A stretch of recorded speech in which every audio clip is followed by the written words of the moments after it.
Video opens with grainy, faded footage. A shot of a deserted playground at dusk. A lone swing sways gently. The film has scratches and light leaks, reminiscent of an old 8mm home movie. The sound is muffled, just the wind and the distant hum of a city. Voiceover. There is a feeling that visits us all, usually in the quiet moments. It's the suspicion that you are not the main character of your own life. You see the story unfolding around you. You see the heroes and the villains making their moves on the grand stage. And you are in the audience.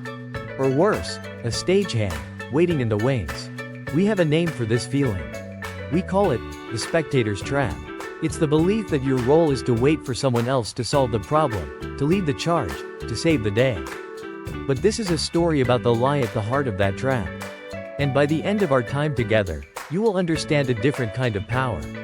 Not the power of the one who takes the stage, but the profound, world-altering heroism of the one who stays behind. Title: The Heroism of Yukiji and Yoshitsune. The ones who stayed behind. The grainy footage returns. A close-up on a person's hands, nervously fidgeting with the hem of their sleeve. The background is a blurry office meeting. Voiceover. You've felt it, haven't you? That internal partitioning of the world into people who act and people who watch. And you have quietly, perhaps without even admitting it to yourself, placed yourself in the second category. You see others take the lead. They have the charisma, the confidence, the seemingly divine right to the spotlight. And you tell yourself your role is to support them, to be reliable, to be the sensible one who keeps things running while they pursue their grand destiny. Cut to a scenario. A flickering fluorescent light illuminates a messy office after hours. Papers are scattered. One person sits alone at a desk, methodically sorting documents, while the sound of a distant, cheerful party can be heard faintly. Think of that project at work. A crisis erupts. One person steps forward with a brilliant, dramatic solution. They give an inspiring speech, they pull an all-nighter, they are celebrated as the hero. Then, they move on to the next big thing. But you are the one left behind to handle the fallout. The tedious paperwork. The follow-up emails. The delicate task of smoothing over the egos they bruised in their heroic charge. There are no awards for this. There is no applause. There is only the quiet hum of the server room and the weight of thankless responsibility.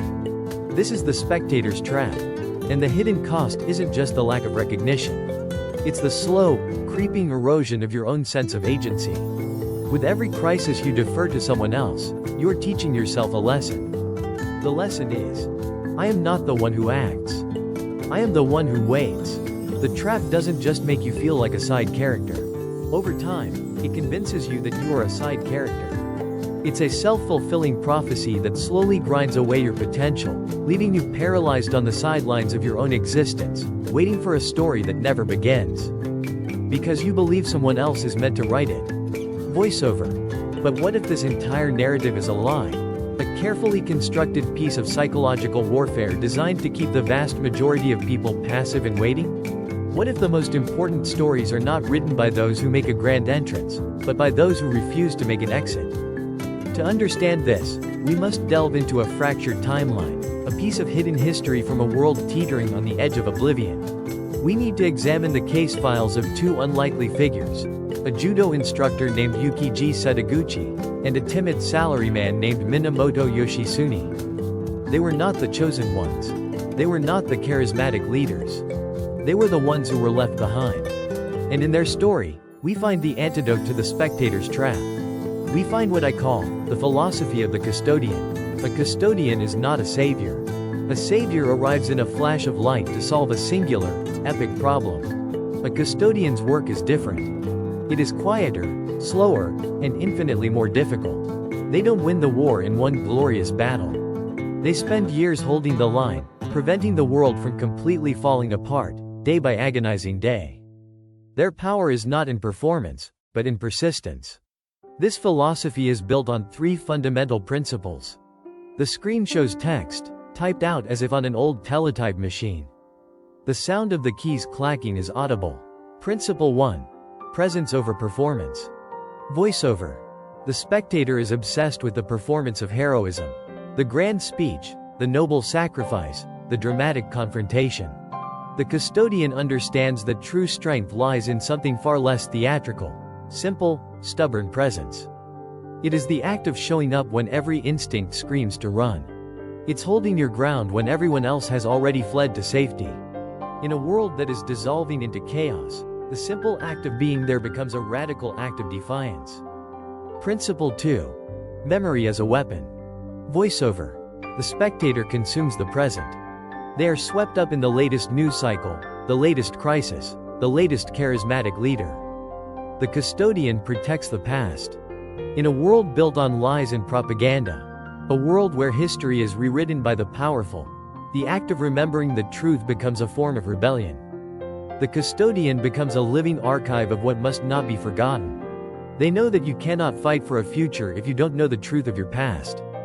Their memory is not a nostalgic comfort, it is a sharpened weapon. Principle 3. From follower to foundation. Voiceover.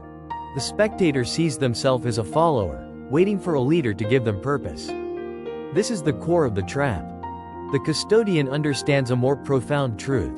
They are not just a follower, they are the foundation upon which any real change is built. The charismatic hero can't operate in a vacuum. They need a community to return to, a truth to fight for, a structure that holds. The Custodian provides that structure. They aren't just supporting the hero, they are the infrastructure of hope itself. Voiceover. Think of it this way. A hero is often seen as a lighthouse beam, a brilliant, powerful light that cuts through the storm, visible for miles, guiding the lost ships to shore. It is a magnificent, celebrated thing. But the Custodian is the lighthouse keeper. The keeper is the one who hauls the fuel, who cleans the massive lens until it's spotless, who meticulously maintains the clockwork mechanism that turns the light. They are the one who climbs those lonely stairs night after night, in gale force winds and in dead calm. Their work is repetitive, unglamorous, and utterly invisible to the ships they are saving. The world sees the beam. But the beam is just dead glass and metal without the keeper.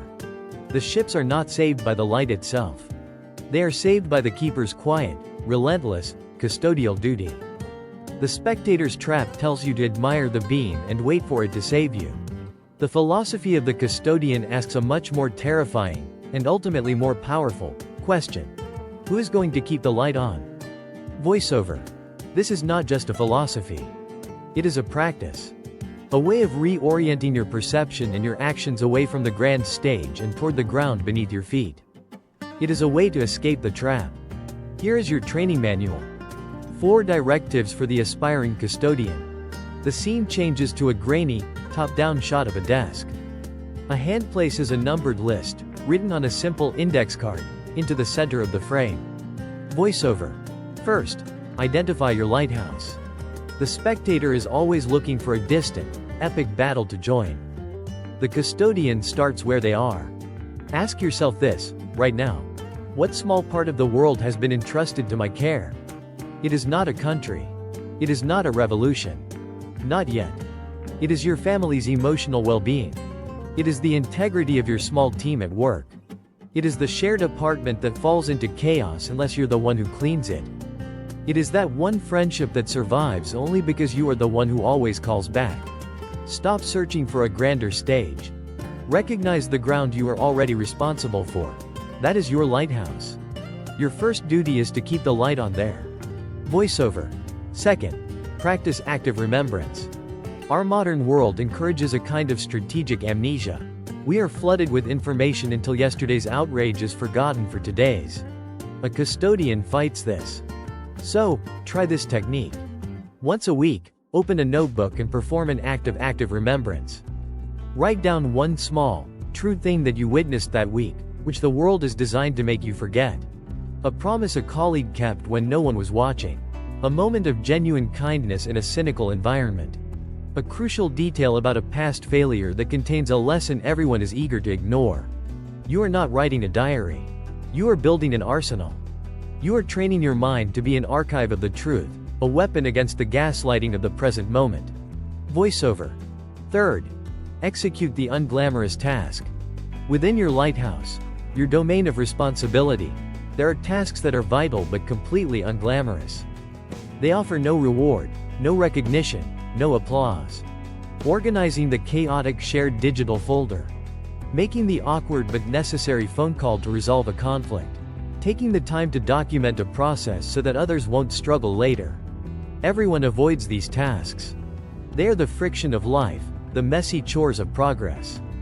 The spectator believes such work is beneath them. The custodian knows this work is the work. Choose one of these tasks this week. And when you do it not with resentment, but with intention. Frame it as an act of imposing order on chaos, of maintaining the structure so that something greater can be built upon it. This is how you train the muscle of responsibility. Voiceover. Fourth. Reframe, waiting, as holding. This is the most critical mind shift. The next time you feel that familiar paralysis, that sense that you are just waiting for someone else to act, I want you to consciously change the language in your own mind. You are not waiting. You are holding the line. You are not biding your time. You are maintaining the position. You are not passive. You are securing the perimeter. This is not a game of semantics. It is a fundamental shift in your psychological posture. Waiting is the language of a victim. Holding is the language of a guardian, a sentry, a custodian. One is a state of powerlessness, the other is a state of profound, active responsibility. You are not waiting for the storm to pass. You are the seawall, standing against the tide. Voiceover. Does this philosophy actually work? Or is it just a beautiful way to romanticize inaction? To answer that, we must return to our case file. To Yukiji and Yoshitsune. A montage of images from the 20th century boys manga begins, stylized to look like old, developed photographs being laid out on a table. The images are stark and emotional. Voiceover. When the hero of their story, their childhood friend Kenji, launched a dramatic, suicidal attack against the global conspiracy known as the Friend, he became a legend. A symbol. His was the ultimate performance. And then, he vanished. For 15 years, he was gone. The world fell deeper into darkness. History was rewritten. The hero was now officially a terrorist. The lie became the truth. And in this vacuum, the spectator's trap should have swallowed everyone whole.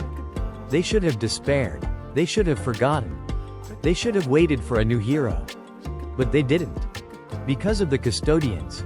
Yukiji, the judo master, did not leave. She stayed. She continued to run her father's dojo, a small, insignificant building in a world of gleaming towers. She raised Kenji's orphaned niece, Kana, protecting her, training her. Her dojo was not a base of operations. It was a lighthouse. A place where the truth of the past was kept alive, where the values they once shared were quietly maintained.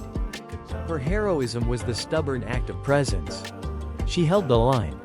And then there was Yoshitsune, the timid, unremarkable salaryman. The one everyone thought was the weakest. But Yoshitsune had a secret weapon. He remembered everything. While others forgot the details of their childhood, the subtle warnings, the true face of the enemy, he forgot nothing. He didn't have charisma. He didn't have strength. But he had his memory. And he used it. He painstakingly pieced together the enemy's plan from scattered clues and forgotten conversations. He found the other scattered remnants of their friends. He organized a fragmented, terrified resistance, not through inspiring speeches, but through quiet competence and an encyclopedic knowledge of the truth. He was the keeper of the archives. He became the foundation. For 15 years, while the world waited for a hero to return, Yukiji and Yoshitsune held the line. They kept the light on. They ensured there was something left to save. Their quiet, unglamorous, custodial work is what made the final victory possible. They proved the thesis. The story is not saved by the one who leaves, but by the ones who stay behind. The manga images fade. A real, grainy photo appears. It shows a bombed-out library, books and rubble everywhere. A few figures are carefully, almost tenderly, picking through the debris. Voiceover. This is not fiction. This pattern exists in the hidden histories of our own world. Consider the Siege of Sarajevo in the 1990s. As the city was shelled into rubble, its people starved and terrorized, the National Library of Bosnia was targeted and set ablaze. 2 million books, manuscripts, and historical records were turned to ash. It was an act of cultural murder, an attempt to erase a people's memory. But in the midst of the shelling, librarians, civil servants, and ordinary citizens formed a human chain. They ran into the burning building, dodging sniper fire and collapsing masonry, to save what they could. They passed books from hand to hand, rescuing them from the flames. They were not soldiers. They were custodians. While others fought the war on the front lines, these people were fighting a different, perhaps more fundamental war, a war against forgetting. They knew that if a people's memory is destroyed, the war is lost even if the city is saved. Their heroism was not in a grand offensive, but in the quiet, desperate act of preservation. They were holding the line for civilization itself. Voiceover. The logic is undeniable. Grand gestures are meteors, they burn bright and then they're gone. But cultures, relationships, and societies are not saved by meteors. They are ecosystems. They survive and thrive through continuous, often invisible, maintenance. The default state of the universe is not order, but chaos. The natural tendency of all systems is toward entropy, decay, and forgetting. Hope, truth, justice, these things are not our natural inheritance. They are gardens that must be tended, walls that must be repaired, and lights that must be kept. The spectator's trap convinces you that this work is not for you, that it's someone else's job. But the philosophy of the custodian reveals the truth. It is the only job that truly matters. And it is a job that is available to everyone. Voiceover. So look around. At your life. At your work. At your world. The stage is filled with performers. But the lighthouses are undermanned. The archives are gathering dust. The gardens are overgrown with weeds. The choice is not, and has never been, between being a hero or being a nobody. The choice is between watching the lights go out, one by one, or picking up your tools and doing the quiet, necessary work of keeping one of them burning. Voiceover. In the comments below, I want you to tell us about a custodian you know in your own life. It could be a family member, a teacher, a colleague. Someone whose quiet, consistent, often unthanked effort holds a part of your world together.